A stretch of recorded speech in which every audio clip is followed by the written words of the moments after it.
Welcome back. Caleb Bond in for Paul this week. Now, as we spoke about at the top of the show, Indigenous Affairs Minister Minister Burney spoke today in glowing terms about the voice to Parliament and slagged off opponents as Trumpists and bullies.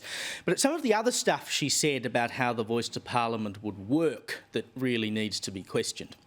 Joining me now is Country Liberal Party Senator Jacinta Nampijinpa Price. Jacinta, thank you for joining me tonight. Thanks for having me, Caleb.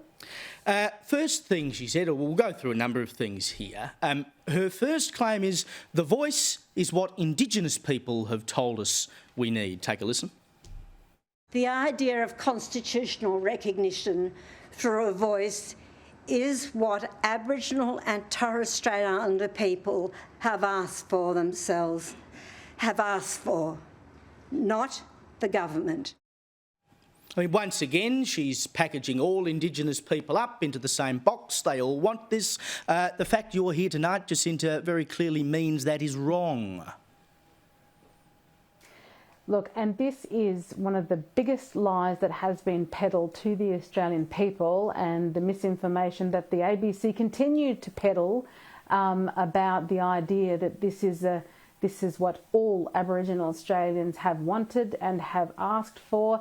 You know, the Uluru Statement in itself is also based on that premise, on that lie, to suggest that this is the greatest consensus that Indigenous people have come to. Well, we're talking, about 1,200 hand-picked individuals around the nation, and those who are part of that, the dialogue, said they weren't going to open it up to everybody, just those that they knew that they could pretty much come to a consensus with. And the fact that 250 unelected individuals, signatories to that statement, some of which who have now said they didn't know what they were signing at the time, this is all based on mistruths and disinformation. But it is astonishing that the Minister for Indigenous Australians continues to accuse the No campaign for doing exactly this. It's he who cast the first stone, I would say. Indeed, and we saw stories earlier in the week, mayors in communities with high Indigenous populations saying the people I'm talking to either don't know what the voice to Parliament is or they're inclined to vote no. There's certainly no consensus. But one of the other things Burney said today is that she is going to dictate to the voice to Parliament the things it should be focusing on. Take a look. I will ask the voice to consider 4 main priority areas: health, education, jobs and housing. Now, I thought the point of the voice to Parliament was that it could advise the government, an executive government, on anything it wanted to that related to Indigenous people at any time it liked. I didn't know that the setup would be that Linda would tell them what to tell her about.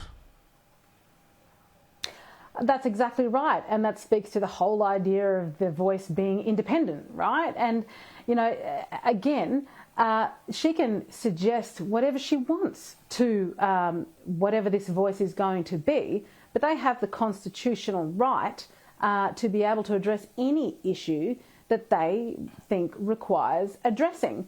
And we know that Indigenous Australians, we're all individuals in our own right. Some are activist types, some are common sense types. But with such an entity, you can guarantee that there will be egos, that there will be different opinions, there will be those who want to execute an activist argument. There are those who probably want to genuinely address those 4 particular issues that the minister is suggesting. But ultimately, this is all hearsay. There is no, we cannot say anything about the voice right now because, as we're being told, this will be a matter for Parliament to determine going forward. So no matter what Minister Burney says now, it's not in concrete. It's not set in stone. And to your point about independence, Burney was asked today why the voice to Parliament has to be in the Constitution. This was her answer. One question I'm sometimes asked is, why does the voice need to be in the Constitution? Why can't it just be legislated? Well, there are 2 main reasons, everyone. Firstly, a voice or representative body cannot be truly independent or give frank advice to the government of the day, if the government of the day can abolish it with the stroke of a pen. I mean, that's just plainly wrong on so many fronts. A, to independence. What does that mean that this new National Anti-Corruption Commission, for instance, is not independent because it's not in the Constitution, it's legislated? Is the ABC not independent because it's not in the Constitution, it's legislated? And by the way, even if it is legislated, you can't just delete it at the stroke of a pen. You need a vote.